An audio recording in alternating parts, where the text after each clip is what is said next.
हमारे इस YouTube channel के सेगमेंट फास्ट न्यूज में आप तमाम का इस्तकबाल है। इस वीडियो में आप देख सकते हैं कम मिनटों में बहुत ज्यादा खबरें। तो आइए शुरू करते हैं वीडियो को और देखते हैं आज की ताजा तरीन खबरें।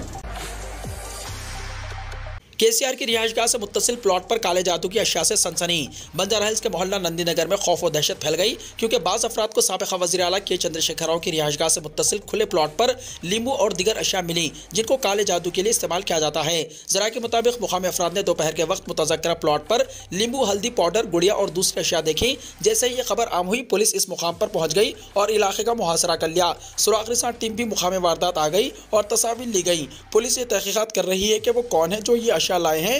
यह अफवाह है कि बाज़ अफराद हो सकता है कि रात के वक्त इस प्लॉट पर काले जादू की रसूमात किए हैं और ये अशिया छोड़कर चले गए हैं। ताहम पुलिस ने ताहाल इस दावे की तौसीक नहीं की है। चंद्रशेखर राव को इलेक्शन कमीशन की notice. Election commission of India की जानिब से BRS सरबराह और साबिक़ा चीफ मिनिस्टर चंद्रशेखर राव को चीफ मिनिस्टर तेलंगाना के खिलाफ रिमार्क्स पर नोटिस जारी की गई। सिलसिला में चीफ मिनिस्टर रेवंत रेड्डी के खिलाफ रिमार्क्स किए थे, जिस पर कांग्रेसी कायदीन ने इलेक्शन कमीशन से शिकायत की। शिकायत के बाद इलेक्शन कमीशन की जानिब से नोटिस जारी की गई। कांग्रेस कायद निरंजन रेड्डी ने इलेक्शन कमीशन से की गई शिकायत में कहा था कि सिलसिला के जलसे में केसीआर ने रेवंत रेड्डी के खिलाफ नामुनासिब तबसरे किए हैं, जिस पर इलेक्शन कमीशन ने चारशंबे की रात BRS सरबराह को नोटिस जारी की है। तेलंगाना के अवाम कांग्रेस से नाराज हैं, डॉक्टर लक्ष्मण ने कहा। बीजेपी के रुकन राज्यसभा लक्ष्मण ने कहा कि तेलंगाना के अवाम कांग्रेस से नाराज हैं। उन्होंने शहर हैदराबाद के इलाके नामपल्ली में पार्टी दफ्तर में मीडिया से बात करते हुए कहा कि किसानों को धान की फसल का बोनस नहीं दिया गया। वज़ीर आला रेवंत रेड्डी को जवाब देना चाहिए कि इन इंतखाबात में किसानों को कांग्रेस को वोट क्यों देना चाहिए। BRS की तरह कांग्रेस की हुकूमत भी अल्फाज का खेल खेलते हुए वक्त ज़ाया कर रही है। ये पार्टी का खुला झूठ, धोखाधड़ी, साजिश है जिससे तेलंगाना के अवाम को मायूसी हुई है। उन्होंने हुकूमत से सवाल किया कि आप किसान के खाते में 15,000 रुपये क्यों नहीं डालते। उन्होंने पूछा कि कालेश्वरम, मिडिगुड़ा, धरानी, ड्रग माफिया, बिजली की खरीदारी, फोन टैपिंग, करप्शन के मामलों में रिश्वतखोरी के इल्जाम लगाए गए, क्या इनमें से किसी को सजा देने के लिए इक़दाम किए गए हैं। खलीजी ममालिक में तेलंगाना के बरसरे रोजगार शहरियों के लिए खुसूसी बोर्ड रिक्रूटमेंट एजेंट्स को कानूनी हैसियत दी जाएगी। चीफ मिनिस्टर रेवंत रेड्डी का ऐलान। चीफ मिनिस्टर रेवंत रेड्डी ने खलीजी ममालिक में काम करने वाले तेलंगाना के शहरियों के लिए खुसूसी बोर्ड कायम करने का ऐलान किया है। चीफ मिनिस्टर ने हैदराबाद के एक होटल में खलीजी ममालिक में काम करने वाले तेलंगाना की मुख्तलिफ तंजीमों के नुमाइंदों के साथ एक इजलास मुनक्किद किया। इस मौके पर खिताब करते हुए उन्होंने कहा कि खलीजी ममालिक रवाना करने वाले रिक्रूटमेंट एजेंट्स को जवाबदेह बनाने के लिए इन एजेंटों को कानूनी हैसियत दी जाएगी ताकि इनके जरिए ही तेलंगाना के वर्कर्स बैरूनी ममालिक जा सकें और बैरूनी ममालिक जाने वाले वर्कर्स को एक हफ्ते तक तरबियत फराहम करने वाला एक इदारा भी होना चाहिए। चीफ मिनिस्टर ने कहा कि रियासत के 15 लाख खानदान खलीजी ममालिक के रोजगार पर मुनहसिर हैं। खलीजी ममालिक में काम करने वाले वर्कर्स के लिए खुसूसी मंसूबे को तैयार किया जाएगा। इसके लिए Telangana gulf overseas workers welfare board कायम करने का फैसला किया गया है, जो 17 सितंबर तक कायम किया जाएगा। उन्होंने कहा कि खलीजी ममालिक के वर्कर्स की इमदाद के लिए प्रजा भवन में खुसूसी दफ्तर कायम किया जाएगा, जिसमें टोल फ्री नंबर भी शुरू किया जाएगा और एक सीनियर IAS ओहदेदार की क़यादत में एक खुसूसी बोर्ड भी कायम किया जाएगा। उन्होंने कहा कि खलीजी ममालिक को रवाना होने वाले वर्कर्स को अच्छी तनख्वाह और दीगर सहूलतों को फराहम करने की भी कोशिश की जाएगी। चीफ मिनिस्टर ने कहा कि इस सिलसिले में दीगर ममालिक और रियासतों की इख्तियार करदा पॉलिसी का मुताला किया जाएगा। UPSC 2023 नताइज। तेलंगाना के महबूब नगर की इह्तिदा मुफस्सिर को ऑल इंडिया 278वां रैंक। महबूब नगर की एक मुस्लिम तालिबा इह्तिदा मुफस्सिर दुख्तर इब्राहिम खलील डायरेक्टर स्वामी विवेकानंदा डिग्री कॉलेज ने ऑल इंडिया 278 IAS रैंक हासिल करने पर महबूब नगर के अवाम बिलखुसूस मुस्लिम अवाम में सराहना की जा रही है। ये महबूब नगर के एक प्राइवेट स्कूल से तालीम हासिल की और 10/10 निशानात हासिल किए और महबूब नगर के ही श्री जूनियर कॉलेज से इंटर किया और 978 मार्क्स हासिल किए थे। दिल्ली के लेडी राम कॉलेज से डिग्री मुकम्मल करके आज IAS के लिए मुंतखब हुई हैं। महबूब नगर से IAS के लिए मुंतखब होने वाली पहली मुस्लिम लड़की है। क़ब्ल अज़ीम महबूब नगर से ताल्लुक़ रखने वाले मुशर्रफ फारूकी पहले IAS थे। नामजदगी दाखिल करने उम्मीदवारों को मुहूर्त की तलाश, नुजूमियों से रुजू। तेलंगाना में लोकसभा की 17 सीटों के चुनाव के लिए 18 अप्रैल को इंतखाबी नोटिफिकेशन जारी किया जाएगा और इसी दिन से पर्चे नामजदगी के अदखाल का आगाज होगा। पर्चे जात नामजदगी 25 अप्रैल तक दाखिल किए जा सकेंगे। इलेक्शन कमीशन से नोटिफिकेशन की इजराई अभी बाकी है, लेकिन अहम सियासी पार्टियों के उम्मीदवार पर्चे नामजदगी के अदखाल के लिए बेहतर मुहूर्त की तलाश में नुजूमियों और पुजारियों के चक्कर काट रहे हैं। बताया जाता है कि नुजूमियों और हिंदू मजहबी शख्सियतों ने 19, 22 और 23 अप्रैल की तारीखों को नेक शुगून करार देते हुए कायदीन को मशवरा दिया है कि वो इन तारीखों में अपना पर्चा नामजदगी दाखिल करें। नुजूमियों और पंडितों की क़यामगाहों पर कायदीन का तांता बन चुका है, जो तारीख के साथ साथ वक्त का तयन करना चाहते हैं जो इनके लिए नेक शुगुन साबित हो। बिरला मंदिर के सदर पुजारी लक्ष्मी नरसिम्हा चारिलो ने बताया कि बास उम्मीदवार इनसे रुजू हुए और उन्होंने 19 और 23 अप्रैल के दरमियान पर्चा नामजदगी दाखिल करने का मशवरा दिया। उनका कहना है कि अच्छे दिन और वक्त का इंतखाब कामयाबी पर असरअंदाज होता है, लिहाजा कई उम्मीदवार मुहूर्त की तलाश में हैं। दोपहर के वक्त कम बसों को चलाने आरटीसी का फैसला। गर्मी की शिद्दत और दोपहर के वक्त अवामी सरगर्मियों में कमी के पेश नजर Telangana state road transport corporation यानी टीएसआरटीसी ने दोपहर 12 बजे से शाम 4 बजे तक के दरमियान कम बसों को चलाने का फैसला किया है। आरटीसी के मुताबिक 17 अप्रैल से सुबह की ट्रिप्स सुबह 5 बजे से तमाम रूट्स पर दस्तयाब होंगी और देर की ट्रिप्स शाम 4 बजे से 12 बजे रात तक तमाम रूट्स पर दस्तयाब होंगी। मस्जिद बगदादी टेक नामपल्ली में आज़मीन हज का मरकजी तरबियती इज्तिमा।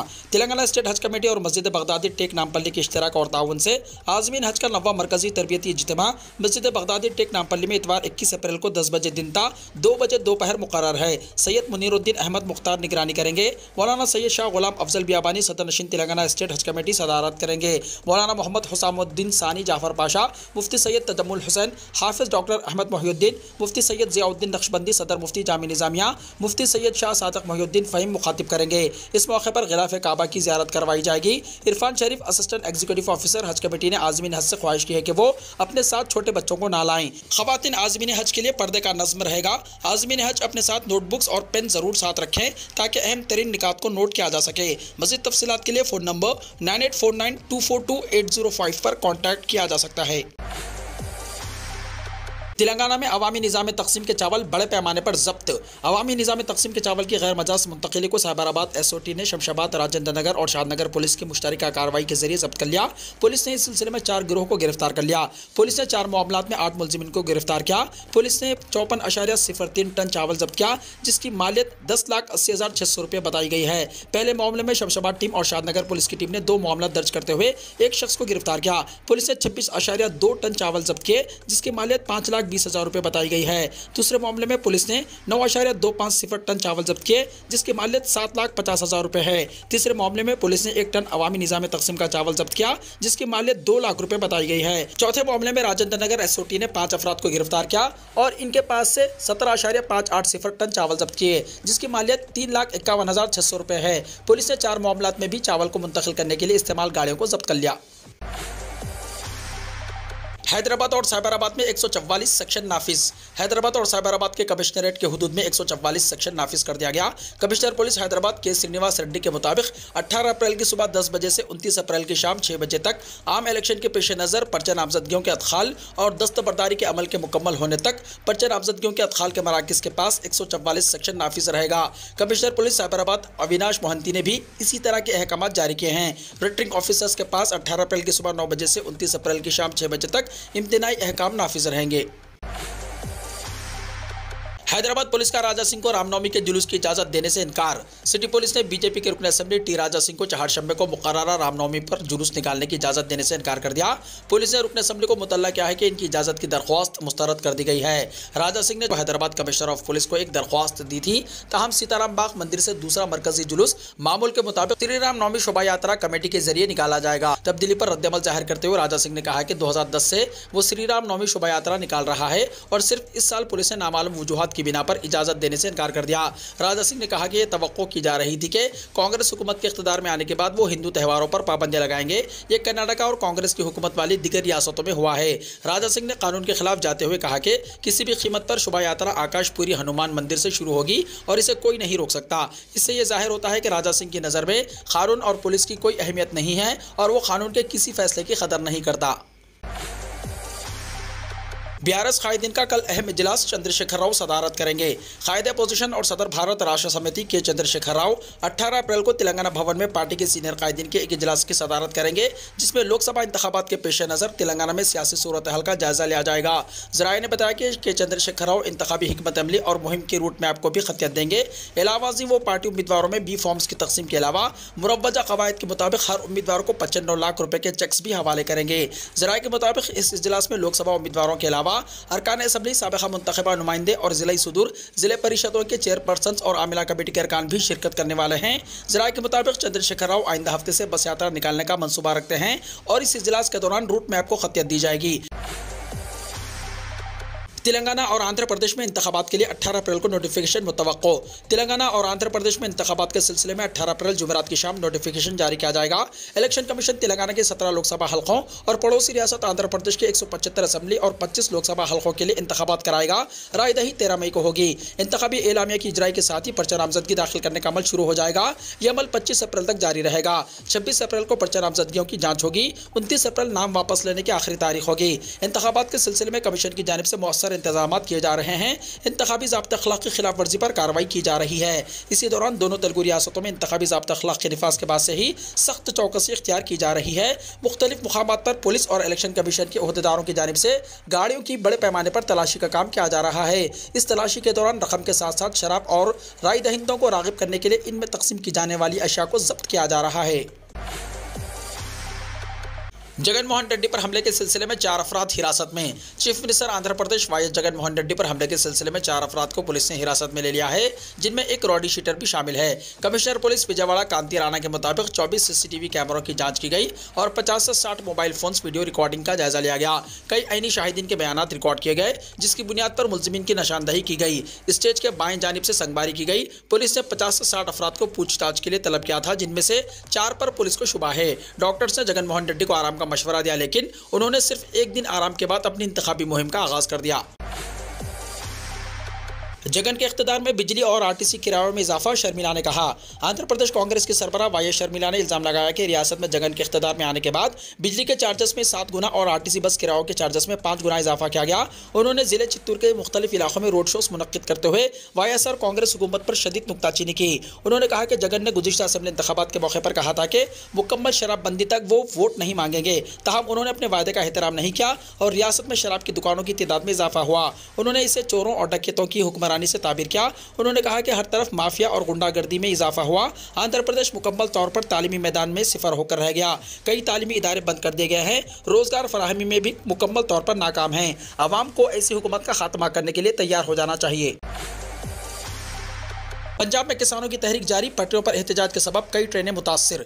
पंजाब में किसानों की तहरीक जारी है और चहारशंबे को किसान रियासत के शंभू रेलवे स्टेशन पर रेलवे ट्रैक पर बैठ गए, जिससे कम से कम 35 ट्रेनों की आमदोरफ्त मुतासिर हुई। ख्याल रहे कि किसानों ने 13 फरवरी से मरकज की जानिब से कम इमदादी कीमत समेत दीगर मुतालिबात पर शंभू के नजदीक बैन रियासती सरहद पर कौमी शाहराह को जाम कर रखा है। किसानों ने Delhi Jalandhar Jammu rail route block करने की वजह से कई ट्रेनों की आमदोरफ्त में खलल पड़ा है। इनमें दिल्ली से पंजाब और जम्मू जाने वाली शताब्दी, वंदे भारत और राजधानी एक्सप्रेस समेत कई दीगर एक्सप्रेस और मुसाफिर ट्रेनें मुतासिर हुई हैं। कुछ ट्रेनों के रूट्स का रुख मोड़ दिया गया है, जबकि कुछ ट्रेनों को भी मनसूख करना पड़ा। किसानों के इस एहतजाज से मुसाफिरों को परेशानी का सामना है।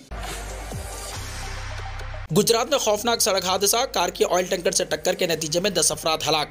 गुजरात में एक बड़ा सड़क हादसा पेश आया। अहमदाबाद वडोदरा एक्सप्रेस वे पर इंतहाई तेज रफ्तारी से सफर करने वाली एक कार ने पीछे से ऑयल टैंकर को टक्कर मार दी, जिसकी वजह से कार में सवार तमाम 10 अफराद की मौत हो गई, जबकि कुछ दीगर अफराद जख्मी बताए जा रहे हैं। पुलिस का कहना है कि आईनी शाहिदीन ने बताया कि हादसे के वक्त कार की रफ्तार बहुत तेज थी। ख्याल किया जा रहा है कि तेज रफ्तारी की वजह से ड्राइवर कार पर काबू नहीं रख सका और आगे जा रहे ट्रक से टकरा गया। पुलिस का कहना है कि तसादुम के नतीजे में होने वाले जानलेवा जख्मों की वजह से 8 अफराद मौके पर ही दम तोड़ गए, जबकि 2 अफराद शदीद जख्मी हुए। हादसे की इत्तला मिलते ही 108 एम्बुलेंस सर्विस की 2 गाड़ियां मौके पर पहुंच गईं, जहां से जख्मियों को अस्पताल मुंतकिल किया गया। दोनों अफराद अस्पताल में दौरान इलाज दम तोड़ गए। हादसा उस वक्त पेश आया जब कार एक्सप्रेस वे पर वडोदरा से अहमदाबाद की तरफ जा रही थी। पुलिस ने आईनी शाहिदीन के हवाले से बताया कि हादसा इंतहाई खौफनाक था। हादसे में कार मुकम्मल तौर पर तबाह हो गई है। एक्सप्रेस वे पर हादसे के बाद वडोदरा से अहमदाबाद तक सड़क पर तवील ट्रैफिक जाम हो गया। पुलिस के अलावा express way highway patrolling team भी मौके पर पहुंच गई। किसी तरह पुलिस और हाईवे पेट्रोलिंग ने ट्रैफिक जाम को साफ किया और गाड़ियों की आमदोरफ्त दोबारा शुरू की। ये मालूम नहीं हो सका कि हादसे में मरने वाले अफराद का ताल्लुक एक ही खानदान से था या इनका ताल्लुक मुख्तलिफ खानदानों से था। लोकसभा इलेक्शन, पहले मरहले की इंतखाबी मुहिम का शोर आज थम गया। 120 सीटों पर 19 अप्रैल को होगी वोटिंग। लोकसभा इलेक्शन के पहले मरहले की इंतखाबी मुहिम का शोर आज शाम थम गया। इस मरहले में मुल्क की 21 रियासतों और मरकज के ज़ेर इंतजाम इलाकों की 102 लोकसभा सीटों के लिए 19 अप्रैल को वोटिंग होगी।